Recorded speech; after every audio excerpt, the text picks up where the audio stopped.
Thanks, Dick. And that's one of the advantages during the rain delays. You look at Michael Waltrip, our current leader, after the second rain delay here at the Daytona 500. We have a chance to talk to drivers in the middle of the action and crew chiefs. Jeff, we heard from Robbie Gordon on their thoughts of stopping, starting, waiting out the rain. From a crew chief perspective, you're juggling a lot of things, and we saw the gamble, too, with Chad Canals and Jimmy Johnson. Right now, what you're sitting there as far as the crew chief's concerned, you've been over there, you've been looking at what NASCAR is going to do about the weather. You're watching the weather reports yourself. You're trying to make a decision. Is it over, or are we just kind of like in a holding pattern? And if you're in a holding pattern, you start thinking strategy. What do I need to do next? Are we going to have some more rain coming? If not, are we going to have problems just like the 8-car had? Are we going to have a battery problem? We're going to have a radio problem? All the little things that can come up. This is what the car chief and the crew chief are doing right now. They're trying to think some more about strategy until NASCAR jumps up and says, hey, guys, we can't go no more. All right, let's get more on this from Darrell and Larry with Mike Joy upstairs. Gentlemen? 5 caution flags, 2 red flags due to rain, 11 lead changes among 8 drivers, most of those happening during the pit exchanges. But, Darrell, the one car that's been able to fight his way to the front on the outside, if he has help, has been Kevin Harvick. He's been making a race of this. Oh, I don't think there's any question that the 2 Childress cars would like to get hooked up. Now they've only got 1 car up there to worry about, the 15. Although the 8, bad news for everybody, he's going to restart on the inside. He's going to be right up there beside Michael again. Now, could that play against Michael? You know, could he hold Michael to the outside and somebody get under him? That's something Jimmy Johnson needs to think about. But what I do like, I like the way I said from the very beginning, Michael is running his own race. He's had no problems. He's made great pit stops. They've had good strategy. And he's been up front all day long without anything happening. You know, an uneventful race so far for him.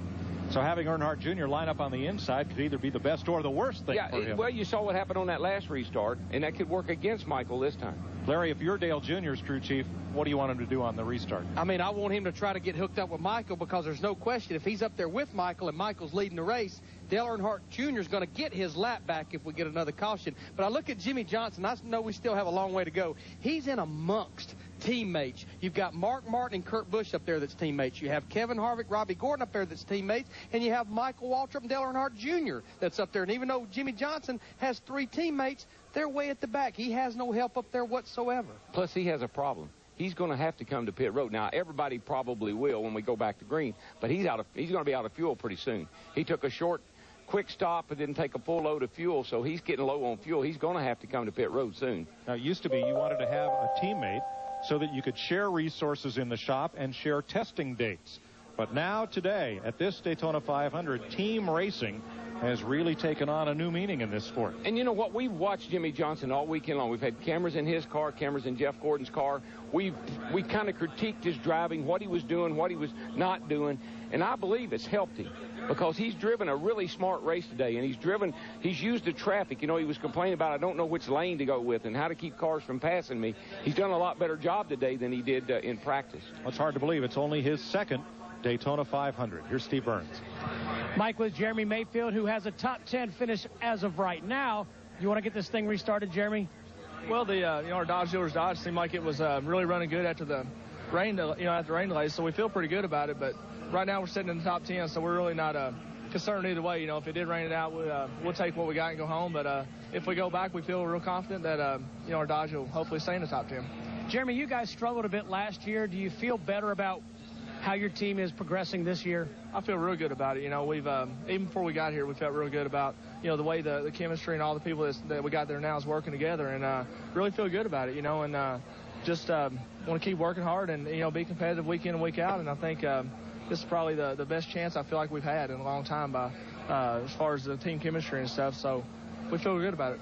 A lot of people overlook that fact. They think racing, they look at the driver, but it really is a team sport. It requires that chemistry you're talking about. It really does, and sometimes you can have all the best people in the world, and they just can't work together very well or don't communicate well, and that's a lot of teams face that. There's a lot of teams up and down the pit road here that's facing that right now, but this is probably the best situation I've been in a long time, and got Kenny Francis and Josh Brown and Mike Shiplett, Eric, Ray, and all the guys have been really doing a good job about trying to build that chemistry deal, and I think this is the best fit I've ever had.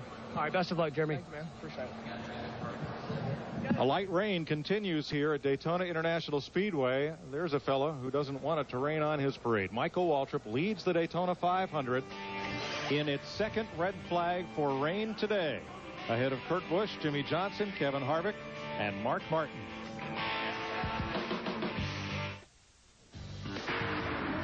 Fox welcomes you back to the Daytona 500 in a rain delay for the second time today. Go to foxsports.com. Keyword Budweiser. Sign up for your chance to win one of 8 trips to the 2004 Budweiser Shootout in Daytona. If Dale Earnhardt Jr. should win today's race, you can be a big winner. Of course, he has won 3 races so far, going for the Grand Slam here in Speed Weeks. He's had the kind of car that's proved successful. What are his chances today, given our current situation? Well, I'm glad you asked it.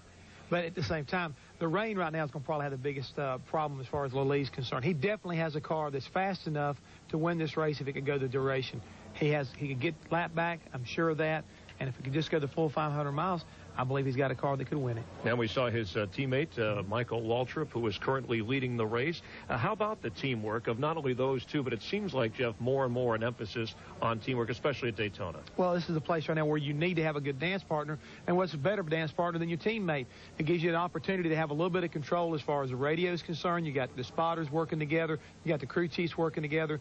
And you understand the fact that if you stay together, it's better to run first and second than to try to make a gamble, make an outside move, and wind up going all the way to the back of the pack for some reason. So that's the reason why teamwork or having the right dance partner is so important. Moments ago, we saw Ward Burton, the last year's Daytona 500 winner, having some problems out of the race for the moment.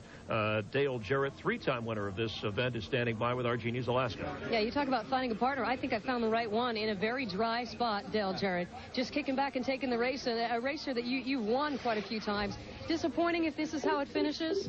Yeah, you know, this is our biggest race of the season. As I was just telling you a minute ago, you know, they don't stop the Super Bowl or the World Series because of this. Maybe we need to look, and Michael, I'm not betting against you here. I think you'd win even if we went back, so I think you got a good enough car. But we might ought to look at down the road that, hey, we're going to finish this race. You know, let this be a little different because this is a different race than anywhere else that we run. If it takes a day or 2 days to do that, then we need to run 500 miles here. World Series, by the way, can be seen on Fox, but that's another point. I'm just going to shamelessly plug myself.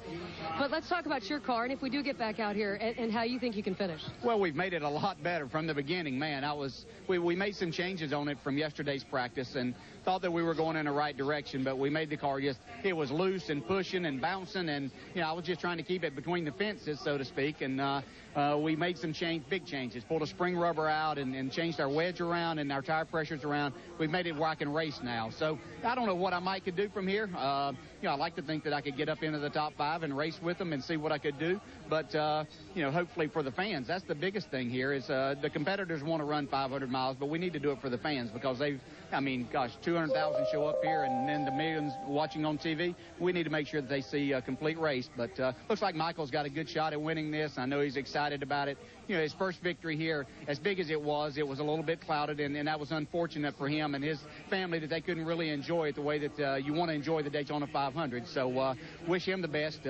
in going forward here, whether it rains and he gets it that way or we go on, whatever the case may be. But we're going to see if we can get this UPS Ford back towards the front. Like I say, I can drive it now, so it's a lot more fun being out there racing with them. All right, keep dry and keep the TV on Fox. Dick? Last year, Ward Burton won the Daytona 500. This year, he crashed out of the Daytona 500. How hard a hit was that? Well, it wasn't a good hit. I told the crew in the backstretch I thought I might have a tire going down. We're running 15th. Just kind of hard to believe that was going to happen to us. But when I got into 3, it was true. And saved the first time it tried to come around. But by the time the tire had gone further down, I lost it up there in the top of 3 and 4. But it's a shame, you know, everybody puts a lot of effort into it, and that Caterpillar Dodge was not as good as we wanted to be, but we were running 15th when it happened and felt like we could have stayed there better. So much more safety equipment in the cars now to protect you folks when you do have these big crashes. How important were those features in today's accident? Oh, they're always important, definitely. You know, since NASCAR has really gotten proactive in the safety, all of the crews with all these teams are instrumenting everything that they give us advice on, and we're all trying to make the cars safer on our own, too. So it's come a long way in the last couple of years. I know you're disappointed, but we're awful glad you're okay. To Chris.